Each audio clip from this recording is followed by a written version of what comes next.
start going back, when you grew up, you were born in a small town in Austria, you had a lot in common with the Brazilian people, in spite of opportunities and not thinking that you could make it big.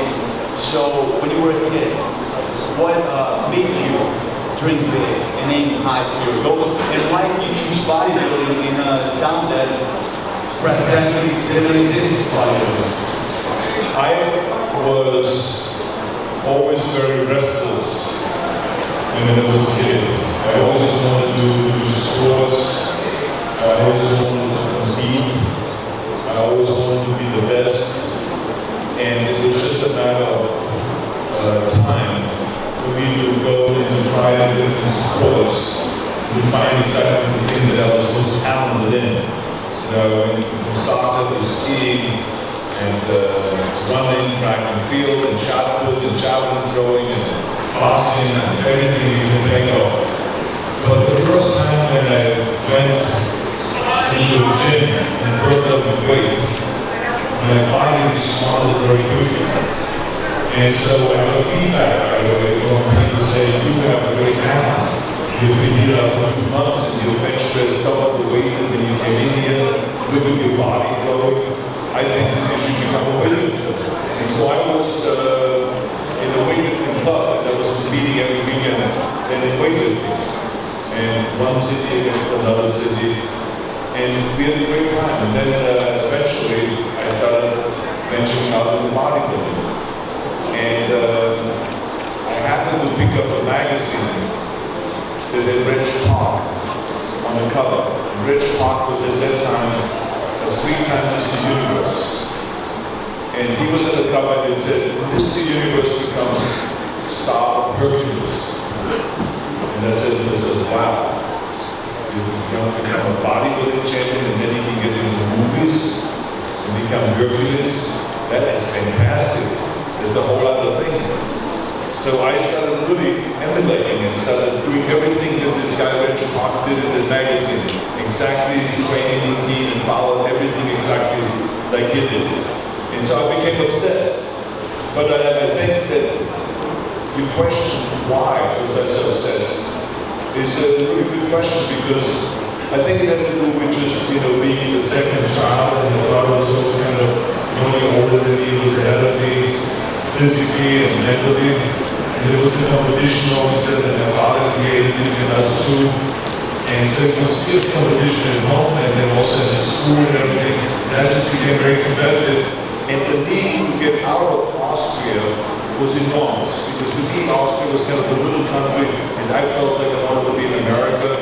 I wanted to be in a country of opportunity where people become big stars and get rich and famous. And so that was my motivation. For that I trained 5 hours a day to become a bodybuilding champion, and eventually make that be the ticket to America. So this is where my obsession and my will and my hunger and my desire and fire and ability, everything from that. And a lot of people could take those kind of things and just be turned down, and you need motivation out of it. So when you said I was going to the gym, you say work out 5 hours a day, and back then you probably you created a lot of value as you go. You went to the gym, you like to split the pre-workout thought, and you just went out with your buddies and you practice, and then you kept notes of how you felt the next day. If we think of all the experience you had, do you believe in overtraining? Well, I always overtrain. Because I just felt like, this is a question that I think that a lot of people here want to know. What do you think about overtraining and what do you think about rest day? I was the kind of a person that was doing 30 sets for biceps, and 30 sets for triceps, and 30 sets for chest and for back. And it was everything was 30 sets, and sometimes it was 40 sets. And I knew that it was overtrained. But that created kind of a definition of muscle separation, because in those days we did not have kind of the know-how how to do the dieting and all that, because I did not have the information at that time. So overtraining was kind of a way of kind of burning all the extra calories and getting defined and getting the definition and all that stuff, and the muscle separation. But it never really hurt me because I felt like, one day a week I laid off, and Sunday I didn't train. And so that was kind of the time to relax and to rest and to recuperate the body. But I always believed in a lot of sets, and I always believed that the muscles have to be kind of attacked from all the different angles. So that when you train, for instance, back, you cannot just do chin-ups. Because chin-ups will make your lats wide, but it doesn't make them thick. So then you have to have an exercise, rowing exercises, that makes your lats thick. But that doesn't make your lats thick on the bottom and on the top and on the outside and the inside. Then you have to do two different exercises. And so this is how it adds up. All the exercises, and all of a sudden you do 6 different lats and back exercises. And the same is with the biceps, the same is with the thighs, and with the chest, and with everything. You have to hit all the different parts in order to really get a full development. And even on the top level of competition, you still see some people not having certain areas developed because they're doing limited amount of sets. And today it's more popular to do like 2 hours of working out or 2.5 hours of working out. In my days it was 5 hours of working out. Who was your baddest and most mean training partner? The guy that you destroyed you in the gym? Was there anyone? Well, I use different training partners. Sometimes different training partners for different body parts. Like for instance, I really love training with Frankie Colombo. Frankie Colombo was my training partner for many, many years, and I met him in Munich when he was just a boxing champion and a powerlifting champion. And he was perfect for me because he inspired me to do powerlifting. And so I got really good at bench press and then the squats and deadlift. And we were always competing in deadlift. He was lifting over 700 pounds on the deadlift, and I was lifting over 700 pounds on the deadlift. And we both were competing in powerlifting, except he was a light guy. He only weighed 180, and I weighed 240. So for me to do the same weight as him was embarrassing. So it was kind of inspirational to me always to train with him, because Frank could do bench press over 500 pounds. He could do squats with over 600 pounds. He could do these, deadlift over 700. So he was an extraordinary strong man. He would do lateral raises with 110-pound dumbbells. So it was crazy the kind of power that he had. He would blow up a hot water bottle, in his mouth, and just blow it up with his clothes. He could bend steel bars that were like 3-4 inches thick, and just bend them around his neck and put it in his feet and bend them with a little bend. So it was like a phenomenal guy, and I really loved working out with him. It was just really inspirational. But there were other guys that Frank did for chest training, for back training. Frank also didn't like to go like twice a day. I like to go in the morning, working out, and then also in the evening. Frank sometimes also skip the evening workout. And so I and my other training partners to train with me in the evening. So I used many different training partners. And the idea always was to compete with each other. I think that's the whole idea of having a training partner. So that when at the end of the day that is kind of down, and when you're not as enthusiastic, or when you're not having the energy, or you're tired, that training partner has the responsibility then to pick you up and to count out the reps and to say, you can do 2 more, come on, don't stop now, give me 2 more, let's do the 4th reps and so on. So that's what a training partner is supposed to do. I hate the kind of training partners when you do your reps and they count out and say 4, 5, and then they look out the window, 6, 7, 8, very good, 9, 10, and they don't even look at you. So you know that they're not really into it to help you. They're just there to fulfill an obligation. Those are the kind of training partners I don't like. So I always pick good training partners that really wanted me to succeed and to do the extra rep. They wanted me to go and kind of punch through the pain barrier and to get there so I grow and I win the competitions. And I did the same with them. I did the same for them. So that's the idea of training partners, to push each other all the way. How did you manage to decide the diet back then? And you didn't have the information, you didn't have the right amount of supplements. How was it? Well, I think, and I still think today, that people overdo it when it comes to food supplements. They think they have to take a pill when they go to sleep, and they have to take a pill when they wake up, and they have to take a pill before lunch, and then they take another pill after lunch, and all of this stuff. I think if you take the important vitamins and minerals every day, twice a day, and if you take your food supplement, your protein supplements in between meals, I think if you do that all the time, and I've been doing this since the time I was 15 years old, I mix every day, twice a day, my protein supplements, a protein drink. And I put in there at the beginning when we didn't have the modern supplements, I would put in yeast powder, which has a lot of vitamin B, but it stinks like hell. And I put in skim milk powder, and I put in eggs and honey, and it really made me gain a lot of weight. But it was not the best of the best proteins, but that's all I had. Now, of course, we have better protein, just wine proteins, and we have fish protein, we have beef protein, we have milk and egg protein, we have all the different kind of proteins.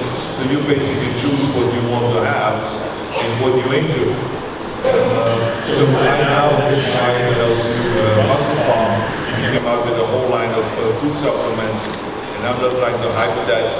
You can decide whatever protein you take, but I mean, we are very proud of our food supplements, and there's other great food supplements out there that are being sold on the market.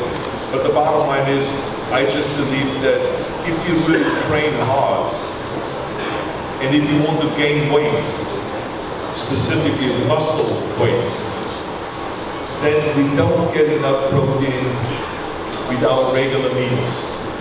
And I always had a problem with eating. I never was a big eater. If I had an 8-ounce steak, to me that was enough. So some people can eat, 14-ounce or 16-ounce steak and stuff like really big steaks. But it doesn't even help you because the body can only take so much. So it is more important to eat many times a day. And this is why when I woke up in the morning, I had a protein drink. Then we would go to the gym, and by the time I got to the gym, it digested. Then we worked out. Then we had breakfast. Between breakfast and lunch, I would have a protein drink. I would have it in my school bag, and I would shake it up with milk and with the skim milk powder or some milk protein or milk and egg protein. I would shake it up quickly like a mixer at the bar, and I would drink it in school. This way I got another 30-40 grams of protein into my system. And then I would have lunch. And then between lunch and dinner I would have another protein drink. So I had protein throughout the day, every 3-4 hours. And I think that's an important thing to have in order to really gain muscular weight and to really make the body respond, the muscles respond to the training. Because you can train all you want, but if you don't feed it the right amount of protein, the muscles can't grow. So that is the bottom line. And I don't know, we all watched something out of how you cosmetics or food training or mentally in your organization. How much of that is hope for you and how much is my way is mental, because every move that we make comes from your brain, comes from your mind, and the willpower comes from your mind. The visualization of your goal, where you want to go, and you see your body as a finished product, it's all comes from your mind. And you cannot create a perfect body if you don't see an image of yourself as the perfect body. Because if you just train, how does the body know which direction to go? It's like you can have the best gym in the world, or the best airplane in the world, But if the captain or the pilot doesn't know where to go, it's going to drift around all over the world, and you're never going to end up exactly where you want to go. And the same is with the body. You've got to envision yourself with big biceps. You've got to envision yourself with a huge triceps and see the perfect tricep pose. You've got to see yourself with a huge lat spread with this wide lats that looks like a curtain is being closed. And you have to envision yourself with this huge rib cage and in this vacuum. You show the rib cage to the judges, like look at the chest I have. I mean, you got to see all of those things very clearly in front of you. And it's no different than when a ski racer, when you talk to Franz Kramer, who won the Olympics in downhill racing, in 96 miles an hour. When you ask him how does he make it through those gates at that speed, he will tell you that before he goes through the gate, before he goes through each gate, he sees it first. He visualizes it first. Because it comes so fast, 96 miles an hour. Think about that, skiing at that speed. So they see it first. A tennis player will tell you, a tennis pro, that he sees the ball, wait before the ball comes. And he sees the return. They visualize it. They visualize the same thing as bodybuilding, and the same thing as lifting. You've got to see always the thing first. It's the seeing, believing, achieving. Those are the steps. When you see, you can achieve. And so without visualizing, this is why I am always emphasizing the importance of the mind, because the mind creates the body. And the mind creates everything. And also you go to the company, also it's an active organism, a local career or business or whatever it is, you've got to see it first. So that's the number one side. The number two side is the psyching out. When you compete with people, as you could see yesterday on the stage, when the bodybuilders were competing, there were a lot of opportunities for certain bodybuilders to outdo the others, but there were missed opportunities because they didn't use those opportunities.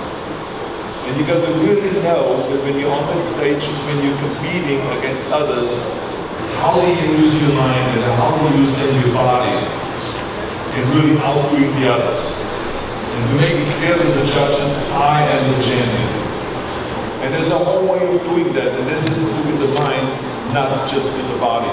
I can guarantee you that I could have had each of the three bodies that were yesterday the top three. And I could have won in each one of those bodies without any doubt. Only because of the mind and because of what I would have done with those other bodybuilders in order to show the weaknesses and to show my strength. And this is just, this is one of the key things in boxing, in martial arts. You see it in sports all the time. The mind is extremely important. Don't just rely on the body. If you rely just on the body, you're just relying on 50% of your potential. The mind is the other 50%. And Arnold, which one from your career is your favorite shape when you're in heat, when you're exhausted? Remember what position here or maybe a movie when you think you were at your best shape? Oh, I don't think there was any movie other than Pumping Iron where I was in my best shape. Because for a movie you don't get into the top competitive shape. Like for instance in Conan the Barbarian, I was competing exactly, absolutely right, in 1980 I was competing with Mr. Olympia. I was ripped, muscular and everything, and then I came home and the director said, when you watched me do the practice for the sword fighting, John Milius, the director said, you look too ripped. That's not the way I envision Conan. I want you to be massive and strong looking, but it should look more natural rather than trained. So I had to kind of change the body, and with the training that we did in order to change slowly within 2 months anyway, because 2 months later we were filming in Spain, and it was a softer look, but that's what he wanted. He wanted a massive but softer look and not as ripped. And a lot of times when you do, when people do Hercules movies and so, they will tell you that the screen puts on weight and you should actually drop down on the weight. Reg Park went through that when he did the Hercules movies. He used to weigh like 235, 240 pounds. They made it come down to 125. Steve Reeves used to weigh 228. They made it come down to 215. So it happens a lot of times because it then looks more appealing than looking overly oversized. So the people should not walk away. Just remember your size of the body and moving. And you should remember that was a great part that this guy played. Plus, he has a really good body. You know, they kind of like a double whammy rather than just because of the body. So I think in my best shape when it comes to actually competing was probably in 1974 when I competed against Luke Ferrigno in New York. And then the following year, I never could get that body weight back because I was doing the movie Stay Hungry. And for that movie, Bob Rafelson, the director, made me lose from 245 pounds down to 210 pounds in order to accept me in the movie because he said I was too big compared to Sally Fields, the actors. So I went and lost all this weight and did the movie with 210 pounds, and then I had to gain the weight back within 3.5, 4 months after the movie was over, the comedian of Mr. Olympia. So I never got that body weight back. I think I got back on, I went up to around 234 pounds. But not anymore than 244 that I've been here before. Now, you're going to be remembered forever for bodybuilding and for everything else, but all bodybuilders throughout humanity are always going to remember you, have you as an icon. But I want to know who won not to be forgotten in bodybuilding. Oh, I see. Well, I'm sure that no one would ever forget Joe Weider. Always brought up Ben Weider. Because Joe Weider, through his magazines, promoted the sport of bodybuilding since the late 30s.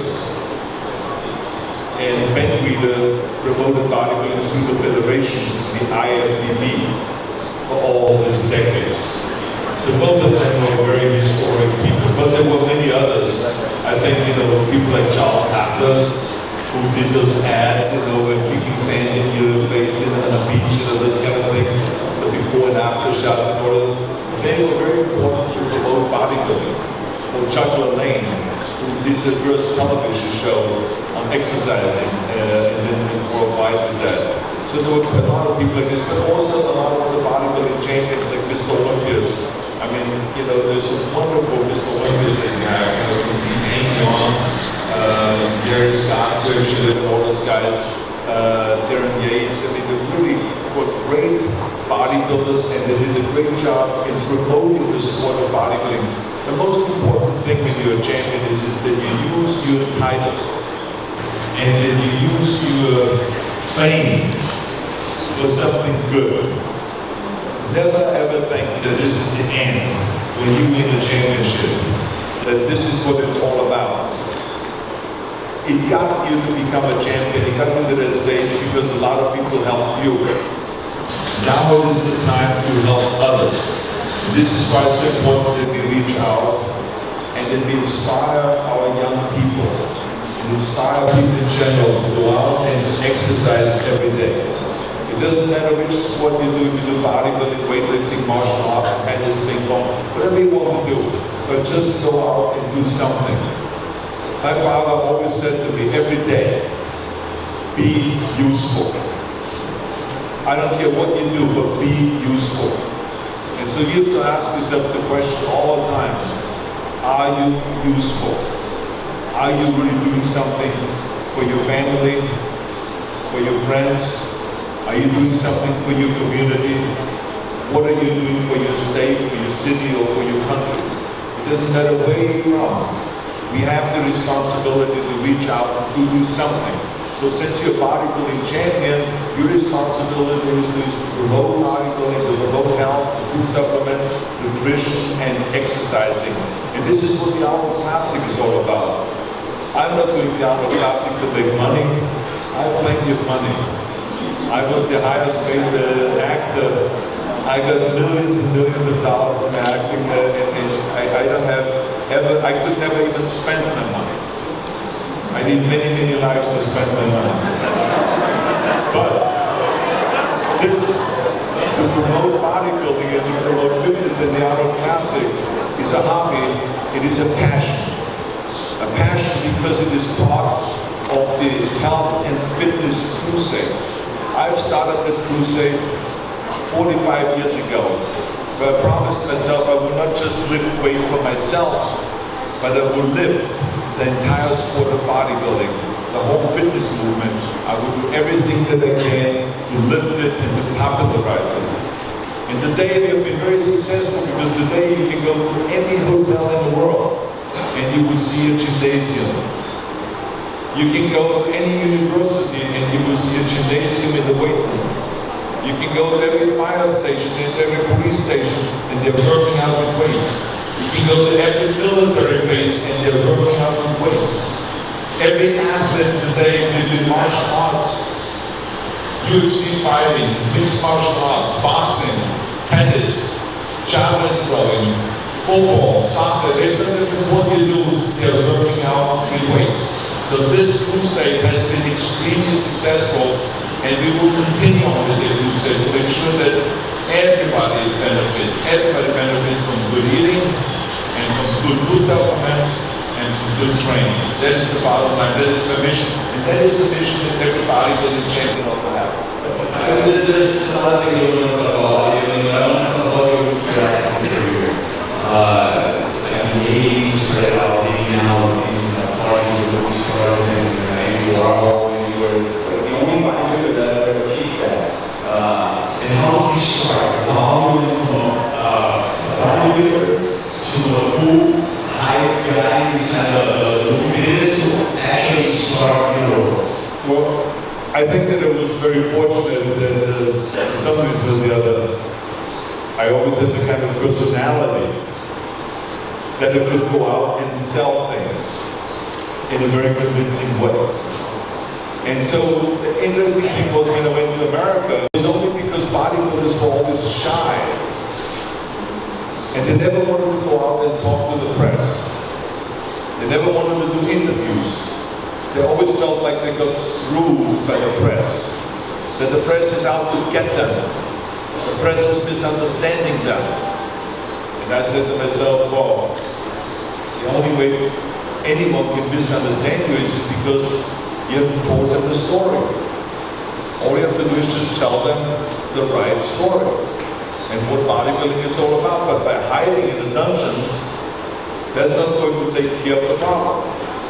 So I hired a publicist and I started going on talk shows in America. And I started talking about bodybuilding. And of course, in the beginning, you can imagine when I answered the first question and the host was sitting there saying, I'm so shocked. I said, about what? He says, that you can talk. So, an insulting thing to say.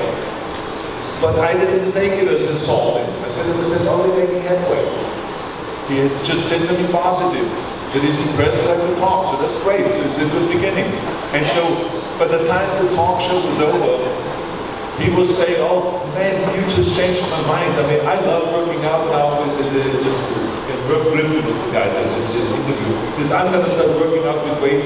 I'm all psyched out. I'm just, this is such a fantastic idea. And I thought that you guys are all muscle bound and stupid and all this. But in fact, you're a very smart guy, and you have a great personality, great talent, and everything. And he gave me all those compliments. And from that point on, I got another talk show, and then another talk show. And I did hundreds after hundreds of interviews about bodybuilding. What bodybuilding is, and eventually we got then the book done, Pumping Iron, which was a best-selling book. Then I did Arnold, the Education of a Bodybuilder, which was another book that was a bestseller. The first bodybuilding book that was a bestseller, New York Times bestseller. Then we did the movie Pumping Iron, and that was a bestseller, and it was a highly successful documentary that now after all these years, after 40 years, it's still being sold out there, and it's still being shown on television. So this is how things have turned around. So this is why To me, it was important to hang out with Andy Warhol. Because Andy Warhol was a huge artist. And he happened to love bodybuilding of what I try to do. So he took me to the parties and he looked at other pictures and he had on the cover of his interview magazine. And I met all these high society people in New York that were very important. And then I hung out with Chuck Nicholson and with Warren Beatty and with Dustin Hoffman and with Al Pacino and all those guys in the 70s. And the funny thing about it was that when they wanted to get into acting, Hollywood kind of looked at me and said, it would never happen. You would never be a leading man. Every agent that they went to, every studio executive said that. They said your body is too big. You have an accent that never been American, an accent that never been a leading man. And then your name was Schnitzel or whatever, no one would be able to pronounce. And then all of those things became a big asset rather than a liability. Because as soon as it did Conan the Barbarian, John Milius said, who was the director, he said, if we wouldn't have had Schwarzenegger, we would have had to build one. Yeah. That's the greatest compliment, right?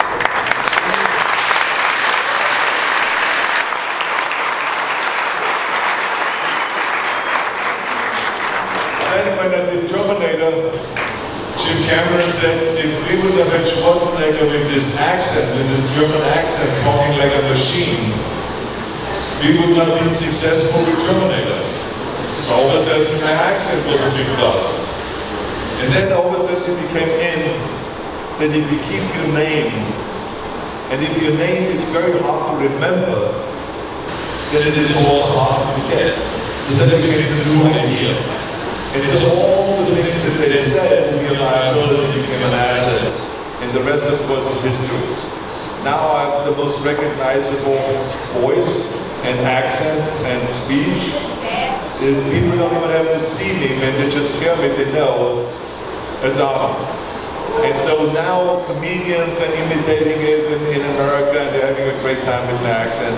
And it is a wonderful honor and pleasure to watch all of this.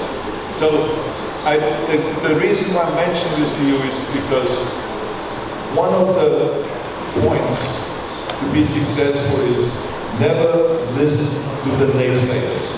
There always will be people out there that will say, you can't make it, it's impossible, it's a stupid dream, or you're shooting for too high, or this is just a fantasy. Well, let it be a fantasy. Let it be a dream. But you have the power to make that dream turn into reality.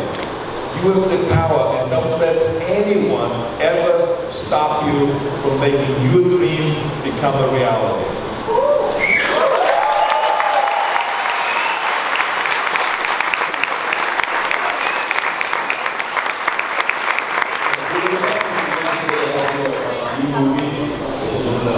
Coolest scenes that you've ever made or shot was the Terminator. You want to tell us a little about that? Well, I'm here for the Arnold Classic, but I'm also here staying an extra 2 days to promote Terminator. Terminator Genesis, which is coming out in Brazil, I think on July 2nd, and in the whole South America. And I'm right now on a world tour. We're going from here on Tuesday morning to Australia, and then from there back to America and promote it in America. And then we go from America to Europe, promote it for 10 days in Europe. Then we will come back to the United States. And then we will go to Asia and promote it in Asia and China and then Korea and in Japan. So I will be traveling all over the world for the next 5-6 weeks promoting the movie. How was it to shoot the scene with your younger self, with the old Terminator? Well, there's one scene in the movie which is a fun scene to shoot, which is where I'm fighting myself. So you see the Terminator from 1984 and the Terminator the way I look now, and the two Terminators meet up, and they have a massive battle. Because one is programmed to destroy and to help the machines, and the other one I'm programmed to help the human race. And so there's a total conflict there. And so therefore, major balance. So that's a very entertaining battle. It was very entertaining for me to fight myself. And a lot of it was done through CGI, through special effects and visual effects and stuff like that. And the movie, really, I just saw the movie a few days ago, and I'm really proud of the way the movie came out. I mean, I think it will be the best Terminator of all the Terminators. And what was the biggest surprise for me was when I watched it finish, I did not see as much when I was filming it. But when I watched it on the end, the emotional power that the movie has, not only does it have the power of the visual effects and the great action and the explosions and the fights and all those dramas, but I mean the emotional impact that the movie has. It really takes an extraordinary emotional roller coaster ride. So this will be the big surprise of the movie, besides just all the great visual effects and the size of it. So, Arnold, this is Bruno, he's the organizer of the event. He wants to present you with a medal, with the event's medal. Uma salva de palmas para Bruno, por favor. Uma salva de palmas para Arnold Schwarzenegger. I had too much bodybuilding questions that I wanted to get the answer. Thank you very much. Just want to say thank you very much for your patience to sit here all this time. And I'm really looking forward coming back again. And I'll see you all next year. Thank you very much. Hasta la vista, baby.